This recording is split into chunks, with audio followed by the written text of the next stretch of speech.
One of the things we're most proud of with this game is our narrative. We wanted to tell a story that not only, could engage fans, but was something that could be experienced on a big screen if we decided to take it that way. And we knew that, a lot of movie-based games have trouble.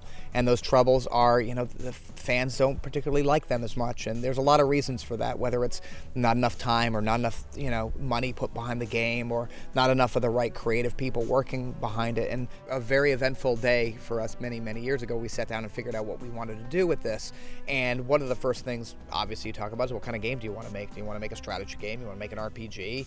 And for us, it always came down to Kirk and Spock. That Star Trek's always been about these two guys. It's been, the two halves of our own personality, whether we're, the logical type or we're just sort of the rogue cowboy who runs in and doesn't think about things. And that really has inspired every decision we've made on the game.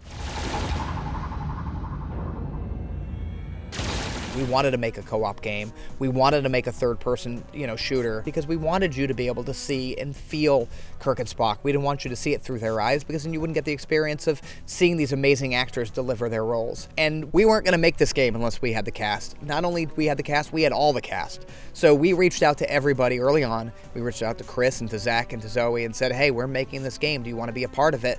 And we were shocked at how quickly they responded back. They were like, absolutely, we do, under one condition. We'll do it if everybody does it. Mr. Scott, prepare to transport. Aye, aye, sir. Energize. Choosing the Gorn as our enemy, again, took place on the very first day we had a meeting where we discussed what enemy do we want to see in the game, and the Gorn was right at the top of all of our lists because not only was he just in one episode, 40-something years ago, he stuck around. People still talk about the Gorn to this day and that amazing episode that was done. We had the opportunity in a game not to just have them show up and be cannon fodder for our weapons. We wanted to tell us in the audience who these people actually were. It was a huge responsibility. You're given one of the most beloved science fiction sort of characters of all time and told, hey, you have the opportunity to show them in a new light, to really create a culture for them. And, it was really exciting.